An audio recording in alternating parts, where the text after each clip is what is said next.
মধুপুর থেকে কাছাকাছি কিন্তু পড়েছে টাঙ্গাইল জেলায়, টাঙ্গাইল জেলার গোপালপুর উপজেলা। হ্যাঁ, টাঙ্গাইল জেলার গোপালপুর উপজেলার জাওয়াল এবং পাথালিয়া গ্রাম। মূলত পাথালিয়া গ্রাম ওই পাশেরটা, মানে মসজিদটা পড়েছে পাথালিয়া গ্রামে, আর এই যে নদীর এই পাশটা হচ্ছে জাওয়াল ইউনিয়ন, ওই পাশের ইউনিয়ন নাম হচ্ছে সিমলা ইউনিয়ন।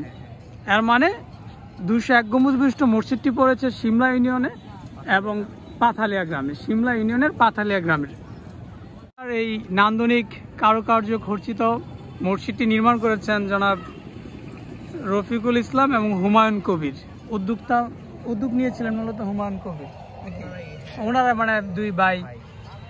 এখানে একটি চমৎকার যে ব্যাপার, এই মসজিদের পাশে দেখেন এখানে একটি কবরস্থান আছে, কিন্তু এখানে মানে কাউকে এখনো দাপন করা হয়নি। মানে পূর্ব পরিকল্পিতভাবে এই মসজিদের পাশে যিনি উদ্যোক্তা তিনি এই কাজটি করেছেন। তিনি মারা যাওয়ার পর তিনি নিজে এখানে শায়িত হবেন। তা আমার কাছে জিনিসটা ভালো লেগেছে যে মৃত্যুর আগেই পৃথিবীতে নিজের কবরস্থান, মৃত্যুস্থান রেখে যাওয়া। যাক, আজকের এই দুর্বিষহ গরমেও এখানে অনেক পর্যটক এসেছেন এই পর্যটন কেন্দ্রটি দেখার জন্য। যদিও ইহা একটি মসজিদ, কিন্তু 201 গম্বুজ বিশিষ্ট মসজিদ হওয়ার কারণে ইহা একটি পর্যটন কেন্দ্রে পরিণত হয়েছে।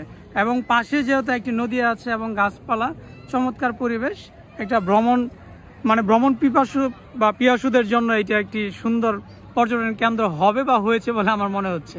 এবং অনেক মানুষ ইতিমধ্যে আমি দেখেছি মসজিদে, আজকে শুক্রবার ছিল, অনেক ভিড়। তো চমৎকার এই জায়গাটি ভালো লাগলো। যারা দূর দূরান্ত থেকে আসবেন তারা আশা করি যে আসলে আপনাদের সময় বা কষ্ট বৃথা যাবে না, দেখে ভালো লাগবে।